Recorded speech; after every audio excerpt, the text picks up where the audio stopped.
You picked up your phone 30 seconds ago. You don't remember why. You're still scrolling. Think about the last time you sat in a room with nothing happening and didn't reach for it. Really think. You probably can't remember. And if you try to sit with that thought right now, something in you already wants to check something else. That pull you just felt, that's not a habit.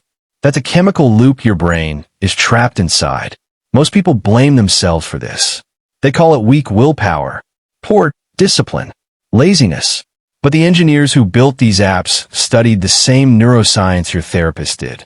They knew exactly which levers to pull inside the human brain. And they pulled all of them, deliberately. Here's what's actually happening. Your brain runs on a chemical called dopamine. Most people think dopamine is about pleasure. It's not. Dopamine is about anticipation. It's the chemical of maybe. Every time you open an app, your brain doesn't get a reward. It gets the possibility of one.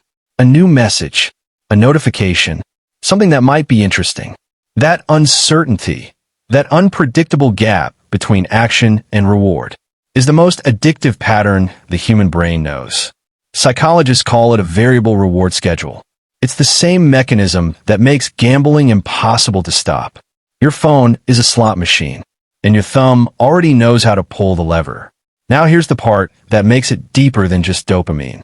Your phone doesn't only offer stimulation. It offers escape. The moment life feels boring, uncomfortable, or emotionally heavy, your brain has learned there is an exit door in your pocket. Anxiety about a conversation you haven't had yet? Open the phone. Sitting with a feeling you don't know how to name? Open the phone. That relief is real. And the brain remembers everything that brings relief. So over time, the threshold gets lower. You don't even need to feel bad to reach for it anymore. The habit fires before the feeling even fully arrives.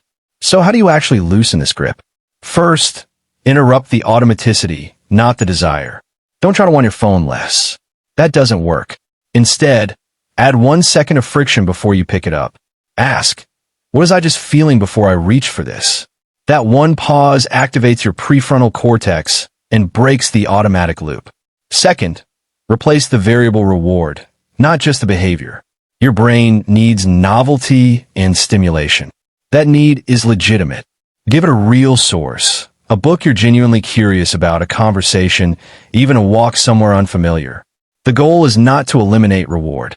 It's to find one the brain can actually feel satisfied by. Third, protect specific windows of nothing. Not meditation, not productivity, just unstructured time with no input. This feels unbearable at first because your brain has lost tolerance for stillness. But discomfort tolerance is a muscle, and it rebuilds faster than you think. Fourth, notice what the phone is helping you avoid. This is the most important step and the one nobody wants to do, because often underneath the scrolling, there's a feeling waiting. Not a dangerous one, just an uncomfortable one, and feelings that get named and face stop requiring an escape. Your phone addiction is not a character flaw. It is a perfectly rational response to an environment engineered to exploit the deepest mechanics of your brain. You were handed something designed by teams of psychologists and behavioral scientists, and then told you should just have more willpower? That was never a fair fight. But awareness changes the odds. And you just took the first step.